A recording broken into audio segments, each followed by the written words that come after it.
പാലക്കാട് ചേലക്കര നിയമസഭാ ഉപതെരഞ്ഞെടുപ്പുകളുടെ ഫലങ്ങൾ പുറത്തുവന്നതിന് പിന്നാലെ കേരള രാഷ്ട്രീയത്തിൽ നിന്ന് തന്നെ അപ്രസക്തമായ ഒരു പേരാണ് പി.വി. അൻവർ. സി.പി.എമ്മുമായി, പ്രത്യേകിച്ച് മുഖ്യമന്ത്രി പിണറായി വിജയനുമായി നടന്ന രാഷ്ട്രീയ ഏറ്റുമുട്ടലിന് ശേഷം പുതിയൊരു സംഘടന രൂപീകരിച്ച് കേരള രാഷ്ട്രീയത്തിൽ സജീവമാകാൻ നോക്കുകയും 2 ഉപതിരഞ്ഞെടുപ്പുകളിൽ സ്വാധീന ശക്തിയാകാൻ ശ്രമിക്കുകയും ചെയ്ത പി.വി. അൻവർ എം.എൽ.എ ആ ഉപതെരഞ്ഞെടുപ്പിൽ 8 നിലയിൽ പൊട്ടുന്നതാണ് കണ്ടത്. ഇപ്പോഴിതാ പുതിയൊരു വാർത്ത കൂടി എത്തിയിരിക്കുന്നു. Nilambur MLA P V. അൻവർ തൃണമൂൽ കോൺഗ്രസിന്റെ ഭാഗമായേക്കുമെന്നാണ് റിപ്പോർട്ടുകൾ. നിലവിൽ ഡൽഹിയിലുള്ള പി.വി. അൻവർ തൃണമൂൽ കോൺഗ്രസിന്റെ എം.പിമാരുമായി ചർച്ച നടത്തിയെന്നാണ് വിവരം. ഇതുമായി ബന്ധപ്പെട്ട പ്രഖ്യാപനം ഉടൻ ഉണ്ടാകുമെന്നാണ് സൂചനകളെന്നും മാധ്യമങ്ങൾ റിപ്പോർട്ട് ചെയ്യുന്നു. ഇടതുമുന്നണി വിട്ട ശേഷം തമിഴ്നാട്ടിലെ DMK-യുമായി അടുക്കാൻ അൻവർ നീക്കങ്ങൾ നടത്തിയിരുന്നു. മഞ്ചേരിയിൽ സംഘടിപ്പിച്ച പൊതുസമ്മേളനത്തിൽ ഡെമോക്രാറ്റിക് മൂവ്മെന്റ് ഓഫ് കേരള, അതായത് DMK എന്ന സാമൂഹിക സംഘടനയും പ്രഖ്യാപിച്ചിരുന്നു.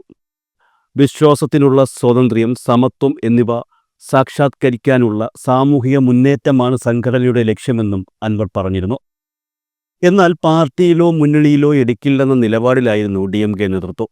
കേരളത്തിലെ LDF പാർലമെന്ററി പാർട്ടിയിൽ നിന്ന് പുറത്താക്കിയ ആളെ എടുക്കുന്നത് മുന്നണി മര്യാദയ്ക്ക് വിരുദ്ധമെന്ന് DMK വക്താവ് TKS ഇളങ്കോവൻ പ്രതികരിച്ചിരുന്നു.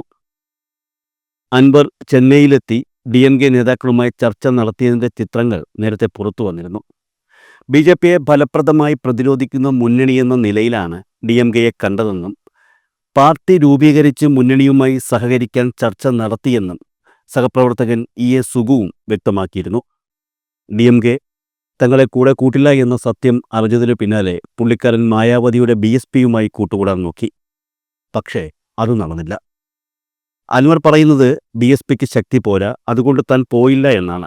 എന്നാൽ പുറത്തു വരുന്ന വിവരങ്ങളനുസരിച്ച് BSP കേരളത്തിൽ രാഷ്ട്രീയം വളർത്തുന്ന കാര്യം ചിന്തിക്കുന്നില്ല എന്നുള്ളതാണ്. തങ്ങളുടെ തട്ടകം ഉത്തരേന്ത്യയാണെന്നും ദക്ഷിണേന്ത്യയിൽ ഇപ്പോൾ രാഷ്ട്രീയം വളർത്താൻ ഉദ്ദേശമില്ലെന്നും BSP വക്താവ് അൻവറിനോട് പറഞ്ഞു എന്നാണ് സൂചനകൾ.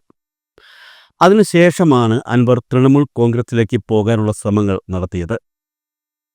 ഇടതുപക്ഷവുമായി ഒട്ടും അടുപ്പമില്ലാത്തതിനാൽ തൃണമൂൽ കോൺഗ്രസിലേക്കുള്ള പ്രവേശനത്തിന് തടസ്സമുണ്ടാകാനും ഇടയില്ല എന്നാണ് അൻവർ കരുതിയതും. എന്നാൽ അതിനിടയിൽ ഇപ്പോൾ പുറത്തുവരുന്ന മറ്റൊരു വാർത്തയുണ്ട്. കുറച്ചുനാൾ മുൻപ് കേരളത്തിലെ ഒരു രാഷ്ട്രീയ പാർട്ടിയുമായി അൻവർ കൂട്ടുകൂടാനുള്ള ശ്രമങ്ങൾ നടത്തിയിരുന്നു എന്നുള്ളത്. UDFുമായി ബന്ധപ്പെട്ട് പ്രവർത്തിക്കുന്ന RSPയുമായി കൂട്ടുകൂടാനുള്ള ശ്രമങ്ങളാണ് പി.വി. അൻവർ നടത്തിയത് എന്നാണ് സൂചനകൾ. കലാപമുണ്ടാക്കി LDF വിട്ട അൻവറിനെ ഇനി ഇടതുപക്ഷം 7 അയൽവക്കത്ത് അടുപ്പിക്കില്ലെന്ന് വ്യക്തമായി കഴിഞ്ഞു. നിലവിൽ പി.വി. അൻവറിന് BJP മുന്നണിയിലേക്ക് പോകുന്നതിനോട് താൽപ്പര്യമില്ല. കാരണം പി.വി. അൻവറിൻ്റെ അനുയായികളായി നിൽക്കുന്നവരിൽ അധികവും ഇസ്ലാം മത വിശ്വാസികളാണ്. സ്വാഭാവികമായും BJPയിലേക്ക് അൻവർ പോവുകയാണെങ്കിൽ വലിയൊരു വിഭാഗത്തിൻ്റെ പിന്തുണ അൻവറിന് നഷ്ടപ്പെടാൻ സാധ്യതയുണ്ടെന്ന് വ്യക്തമാണ്. BJPയുമായി കൂട്ടുകൂടുന്ന ഒരു തീരുമാനം അൻവർ കൈക്കൊണ്ടാൽ അത് ആത്മഹത്യാപരമായിരിക്കുമെന്ന് അദ്ദേഹത്തിന് നന്നായി അറിയാം. അതുകൊണ്ട് തന്നെ കേരളത്തിൽ LDFിലോ UDFിലോ നിൽക്കുക എന്നുള്ളതാണ് അൻവർ ലക്ഷ്യമിടുന്നത്.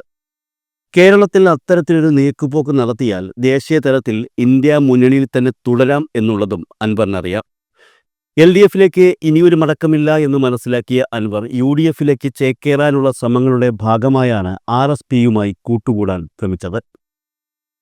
നേരിട്ട് UDFിലേക്ക് അൻവറിന് പ്രവേശനം നിഷേധിച്ചിരിക്കുകയാണ്. അതുകൊണ്ട് തന്നെ ഏതെങ്കിലും രാഷ്ട്രീയ പാർട്ടിക്കൊപ്പം കൂടിയാൽ മാത്രമേ അത്തരത്തിലൊരു സാധ്യതയുണ്ടെങ്കിൽ അത് പ്രാവർത്തികമാക്കാൻ കഴിയൂ. RSPയെ സംബന്ധിച്ച് LDFുമായി, പ്രത്യേകിച്ച് CPMുമായി കടുത്ത ശത്രുതയിലാണ് താനും. ഇടക്കാലത്ത് RSP വീണ്ടും LDFിലേക്ക് പോകാൻ ഒരുങ്ങുന്നു എന്ന വാർത്തകൾ പുറത്തു വന്നിരുന്നു. എന്നാൽ പ്രേമചന്ദ്രനെ ഒഴിവാക്കി മറ്റുള്ളവരെ സ്വീകരിക്കാമെന്ന നിലപാടിലാണ് അന്ന് LDF നിന്നത്. ഇതിൽ ഏറ്റവും വലിയ തമാശ എന്ന് പറഞ്ഞാൽ പ്രേമചന്ദ്രൻ ഇല്ലെങ്കിൽ RSP ഇല്ല എന്നുള്ളതാണ്. അതുകൊണ്ട് തന്നെ ആ വഴി അടയുകയായിരുന്നു എന്നാണ് മാധ്യമങ്ങൾ റിപ്പോർട്ട് ചെയ്തത്. നിലവിൽ LDFുമായി കടുത്ത അകൽച്ചയിൽ നിൽക്കുന്ന RSPയുമായി കൂട്ടുകൂടിയാൽ രണ്ടുണ്ട് കാര്യമെന്ന് പി.വി. അൻവറിന് നന്നായി അറിയാം. കേരള രാഷ്ട്രീയത്തിൽ UDFിൽ പ്രവേശനം ലഭിക്കുകയും ചെയ്യും. മാത്രമല്ല UDFിലായതുകൊണ്ട് CPM വിരോധം അതേപോലെ നിലനിർത്തുകയും ചെയ്യാം. ഇതുതന്നെയായിരുന്നു പി.വി. അൻവറിൻ്റെ പദ്ധതിയും. എന്നാൽ അൻവറിനെ കൂടെ കൂട്ടുന്നതിനോട് RSPക്ക് ഒട്ടും താൽപ്പര്യമില്ലായിരുന്നു എന്നുള്ളതാണ് യാഥാർത്ഥ്യം.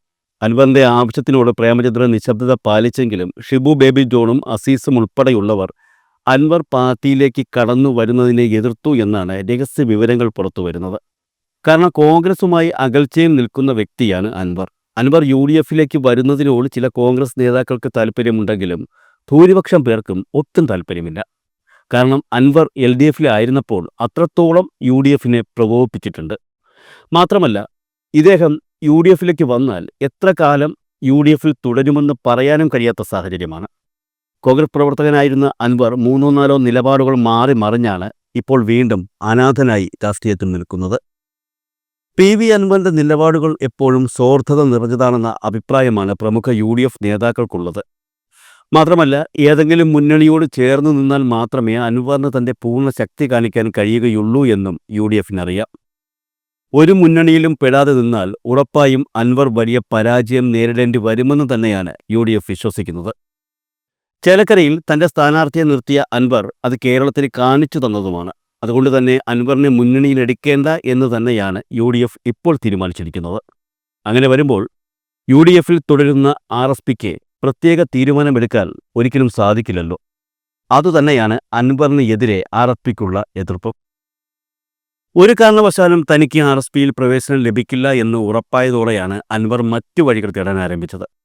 പശ്ചിമബംഗാളിൽ ഭരണത്തിലിരിക്കുന്ന തൃണമൂൽ കോൺഗ്രസുമായി കൂട്ടുകൂടി ഇന്ത്യ മുന്നണിയുടെ ഭാഗമാകാമെന്ന ചിന്ത അപ്പോഴാണ് ഉടലെടുത്തത്.